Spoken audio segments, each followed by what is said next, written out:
Con ustedes, el profesor Bruno Ravi, con la clase Igle Crecimiento 1. Éxodo capítulo 18,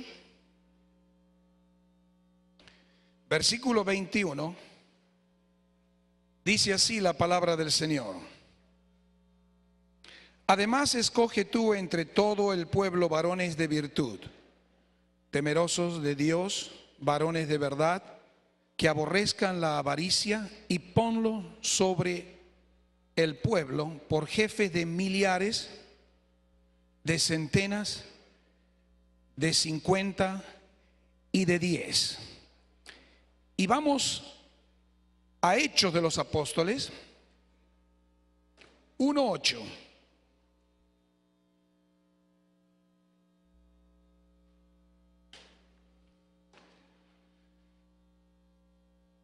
Hechos de los Apóstoles 1:8, otro versículo conocido. Pero recibiréis poder cuando haya venido sobre vosotros el Espíritu Santo, y me seréis testigos en Jerusalén, en toda Judea, en Samaria y hasta lo último de la tierra. Y continuamos en 2 de Timoteo 2:2. 2 de Timoteo 2:2. Dice así la palabra del Señor en 2 de Timoteo capítulo 2 versículo 2. Lo que has oído de mí ante muchos testigos, esto encarga a hombres fieles que sean idóneos para enseñar también a otros. Estas bases bíblicas nos van a servir para todos estos principios que vamos a estar hablando ahora en estos momentos. Antes de entrar con los problemas contemporáneos, quisiera como introducción tomar el ejemplo de dos tipos de liderazgo que encontramos en la Biblia. El primero de ellos, el liderazgo de Moisés, es la primera porción que acabamos de leer allí en el Éxodo capítulo 18. Liderazgo de Moisés. ¿Usted se acuerda cuando Jetro visitó a Moisés después que había cruzado el mar con 600,000 hombres? Cómo Dios había obrado con Moisés, cómo había destruido Moisés con la varita todo el ejército del faraón, cómo los israelitas todos habían sido salvos y cómo Dios estaba con ellos. Eso lo escuchó su suegro Jetro y vino a visitarlo a Moisés algunos días después de esta gran hazaña. Y trae a la esposa de Moisés, Jetro, su hija, sus nietos, porque Moisés había ido solo, y lo visita. Y toda la palabra del Señor, Jetro, dice la palabra, Jetro era sacerdote de Madián. Y dijo a Moisés: yo, tu suegro Jetro, vengo a ti con tu mujer y tus 2 hijos con ella. Y Moisés contó al suegro todas las cosas que Jehová había hecho. Y se alegró Jetro, dice el versículo 9 del capítulo 18, y se alegró Jetro de todo el bien que Jehová había hecho a Israel, por haber librado a Israel de la mano del faraón. Y Jetro dijo esto: bendito sea Jehová, que os libró de la mano de los egipcios y de la mano del faraón, y libró al pueblo de la mano de los egipcios. Reconoció Jetro y sigue diciendo: ahora conozco que Jehová es más grande que todos los dioses. Y tomó Jetro a su suegro Moisés e hizo holocausto y sacrificios para Dios. Y vino Aarón y todos los ancianos de Israel para comer con su suegro Moisés delante de Dios. Jetro reconoció la unción de Moisés frente al pueblo cómo el toque de Dios estaba sobre este hombre Moisés. Lo reconoció. Eso fue el primer día. Pero qué gran sorpresa el segundo día. Moisés se levanta en la mañana y se va a trabajar. Y el viejo Jetro, con todo respeto, decimos los argentinos viejo con mucho respeto, mira a Moisés y ¿qué es lo que ve? Lo ve a Moisés sentado en un lugar y una línea larga de personas esperando. Dice la palabra, desde la mañana hasta la noche. Y todo el día Jetro allí mirando. Él reconoció la unción de Dios, Jetro, que tenía Moisés. Pero al día siguiente se sorprende del trabajo que estaba haciendo Moisés. Y Moisés era uno de los hombres más sabios de toda esa generación y de muchas más generaciones. Pero sin embargo hacía el trabajo él solo. Cuando termina el día, viene Moisés cansado y Jetro le dice, ¿qué has hecho? Y dice, estuve trabajando. Pero todo el día, tú estabas allí y toda la gente sin trabajar. En otras palabras, toda la gente esperando hablar contigo. En otras palabras, mañana vas a hacer lo mismo. 40 años, él no sabía que iba a estar 40 años, pero 40 años haciendo lo mismo. No, Moisés, estás equivocado. Tienes la unción, pero estás equivocado. Tienes la unción de Dios, pero estás equivocado en la estrategia. Porque él era sacerdote. Dice, ahora te voy a dar un consejo. El día anterior reconoció la unción de Dios, pero el siguiente día se da cuenta que está equivocado en la estrategia. ¿Cuántas veces nosotros tenemos toda la unción, pero cómo estamos equivocados en la estrategia? Y el diablo nos hace pensar en nosotros mismos. Y el evangelio es todo para mí. Y el reino es todo para mi iglesia. En vez de edificar el reino de Dios, edificamos nuestro propio reino. Y entonces pensamos en nosotros. El creyente también piensa en él. El pastor en su iglesia, la denominación en su iglesia.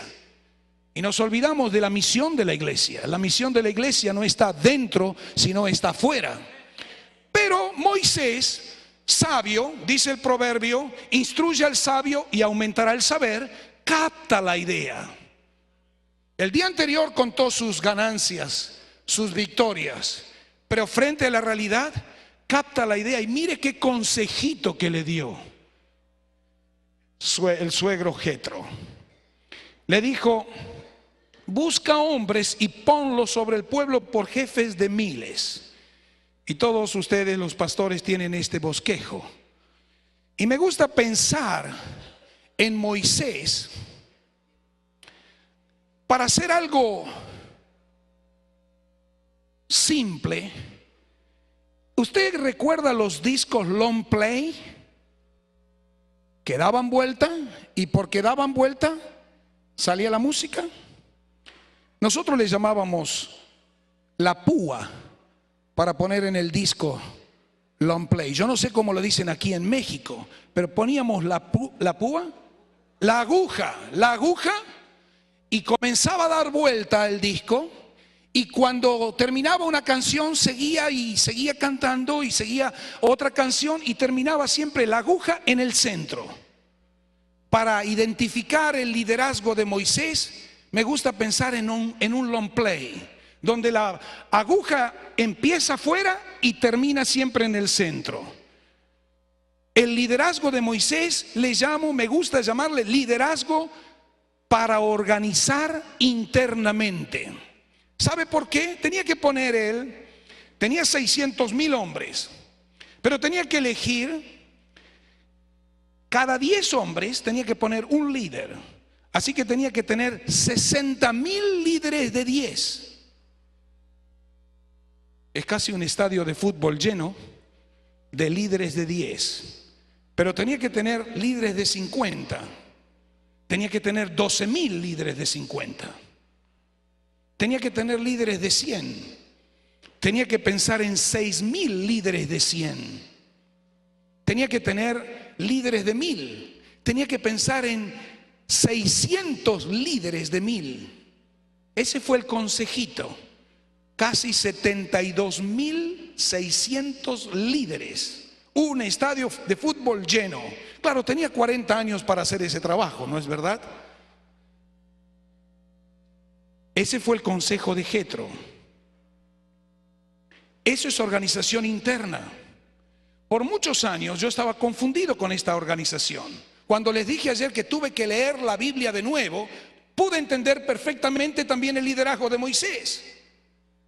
¿Sabe por qué? Porque cada denominación tiene el liderazgo de Moisés. Cada iglesia tiene el liderazgo de Moisés. ¿No es verdad que cada 10 miembros tenemos un maestro de escuela dominical en nuestras iglesias?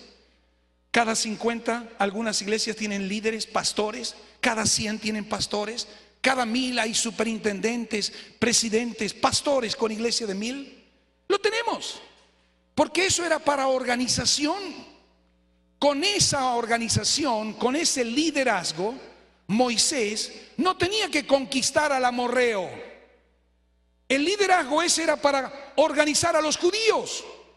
Y nosotros estamos de acuerdo de tener una iglesia organizada. No podemos armar iglesias desorganizadas. Tenemos que tener el pastor, la junta, los directivos, el tesorero, el secretario, tener los números bien.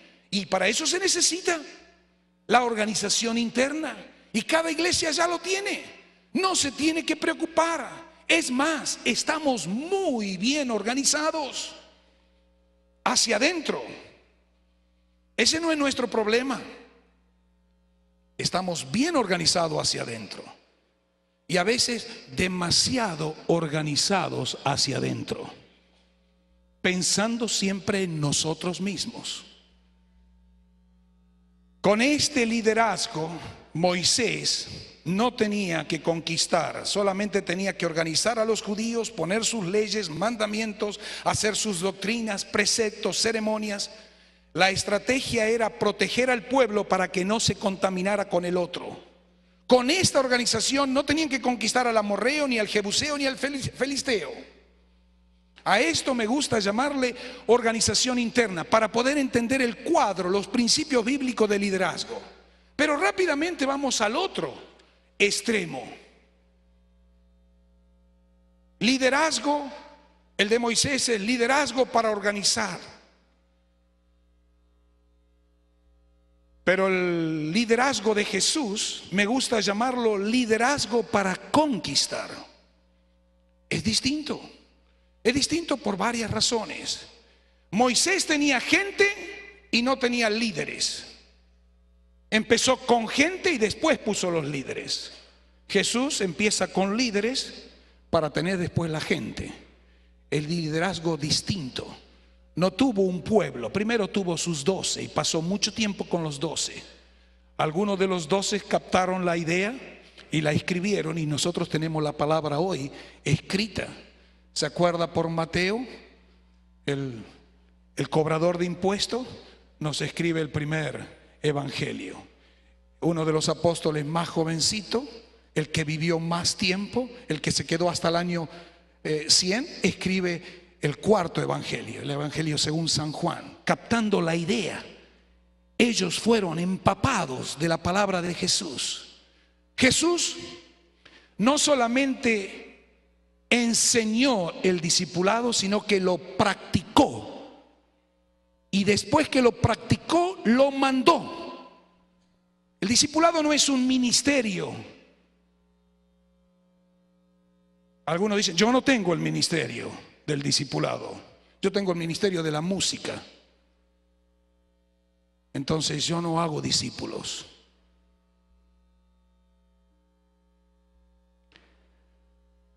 No es un ministerio, es un mandato. Por tanto, id y haced. No dice así con la música. No me manda a mí a ser músico, porque sí le puedo decir que puedo fracasar. Ni para la batería he servido. Cuando era joven, ni para golpes no podía dar el tono ni con la batería.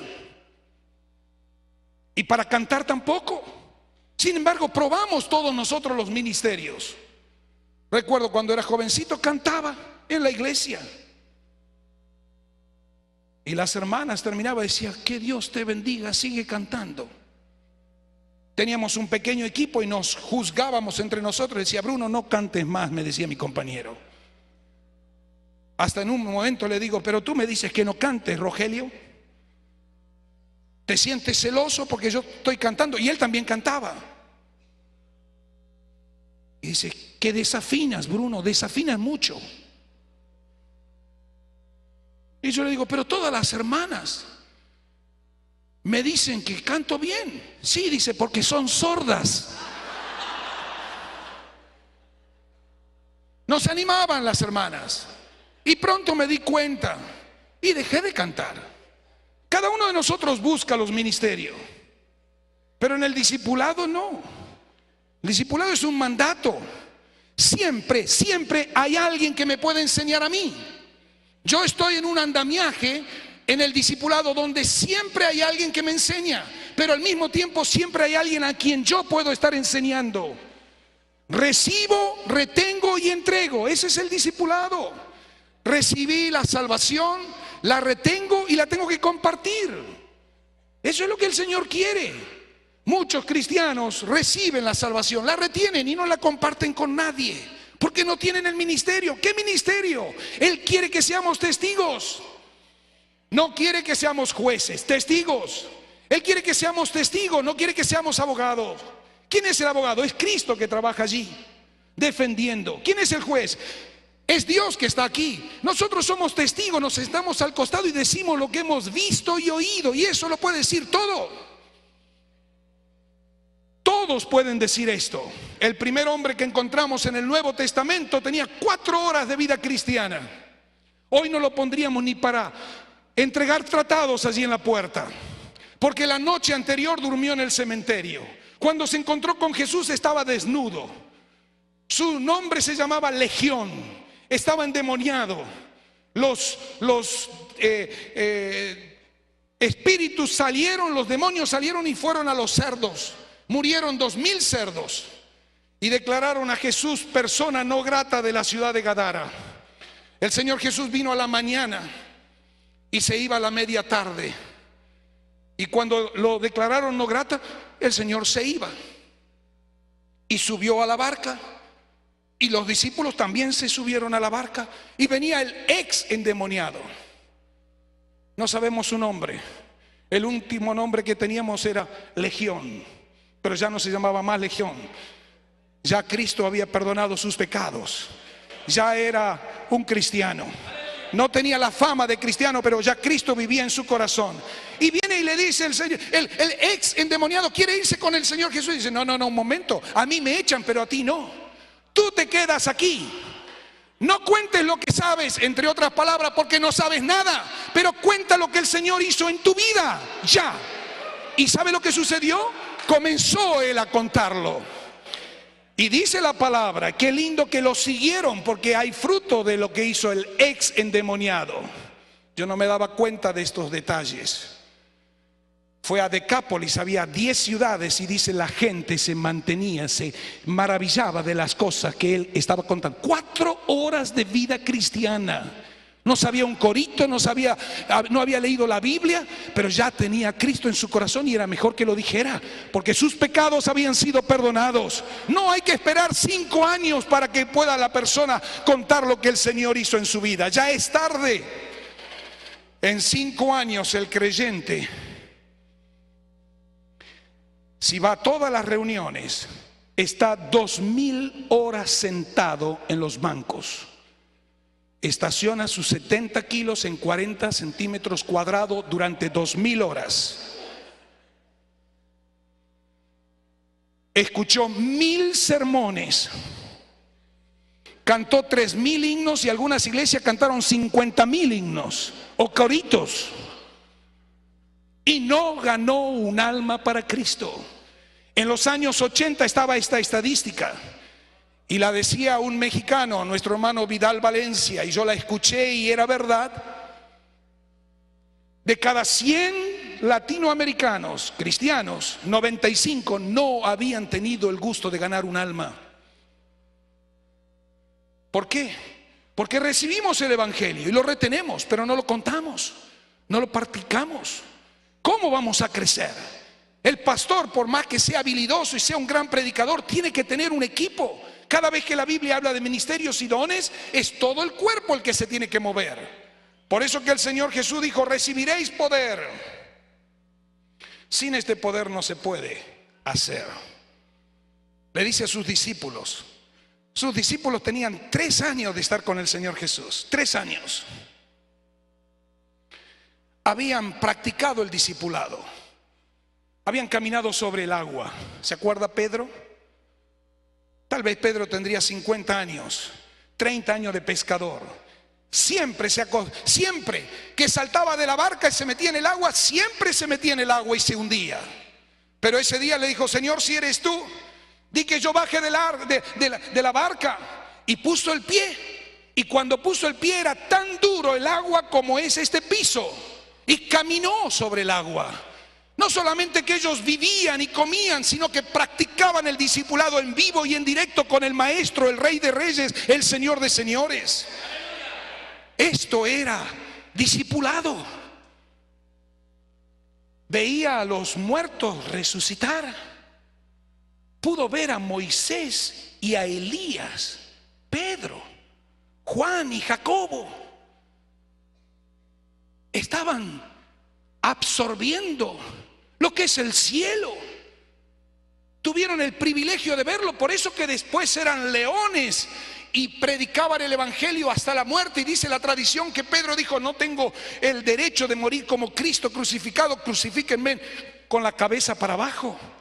Porque habían visto. Pero a los 3 años tenían toda esa práctica. Habían visto la gloria del Señor, pero no tenían poder. Por eso que el Señor les decía: esperen, no se vayan, es necesario que yo me vaya. Porque cuando yo me voy, va a venir el Espíritu Santo sobre ustedes. No nos deja solos. La Trinidad trabaja con la Biblia. Dios habla en el Antiguo Testamento. Jesús está en vivo y en directo en los 4 evangelios y Hechos de los Apóstoles hasta Apocalipsis. El Espíritu Santo está con nosotros. Es la Trinidad que está actuando. No estamos solos. El Señor le dice: esperen y van a recibir este poder. Porque así no los puedo mandar. No los puedo mandar a conquistar el mundo. Porque no tienen fuerza. Una niña le dice: tú eres uno de ellos. Porque tenía el vocabulario de un discípulo. Su vocabulario era más fuerte que su poder. Y una mujer se da cuenta. Y él dice: no, lo niega el Señor. Y a la media hora otro viene y le dice: tú eres uno de ellos. No. Y cuando vino el tercero ya dijo cosas pecaminosas. Pero cuando vino el Espíritu Santo, se levanta Pedro y dice: ustedes fueron los que mataron al Maestro. Ustedes lo hicieron.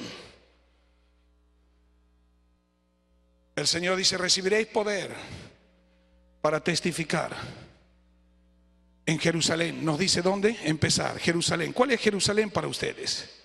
Para mí es la ciudad de Pilar, porque yo vivo en la ciudad en Buenos Aires y vivo en una ciudad de Pilar. Yo hace 12 años que no soy pastor directo, pero estoy empezando una iglesia en mi propia casa, porque esto lo tenemos que vivir. Cuando hicimos el plano de la casa con mi esposa, hicimos: esto va a ser una iglesia. Y no pusimos paredes, así que movemos un poco los bancos y las sillas y metemos 40 personas allí. Y vienen los vecinos y se han convertido. Y muchas veces yo no los conozco, me los presentan. Hay uno de los muchachos que viene allí, que es el pastor interino. Yo no puedo tomar la responsabilidad, pero mi casa está allí porque es una luz. No estoy aquí solamente hablando de plantar iglesias como profesional. Hace 20 años lo hicimos, lo estamos haciendo. Esto es una aventura de ganar almas a los pies del Señor. Cada minuto, cada momento tenemos que tener la pasión. No solamente está el llamado, la visión, sino que tiene que haber una pasión las 24 horas del día. Pensamos en otras personas. Es lo único que vamos a poder llevar. Después de nuestra salvación, lo único que vamos a llevar son almas salvadas a los pies de Jesús. Y por eso que tenemos que invertir nuestra vida.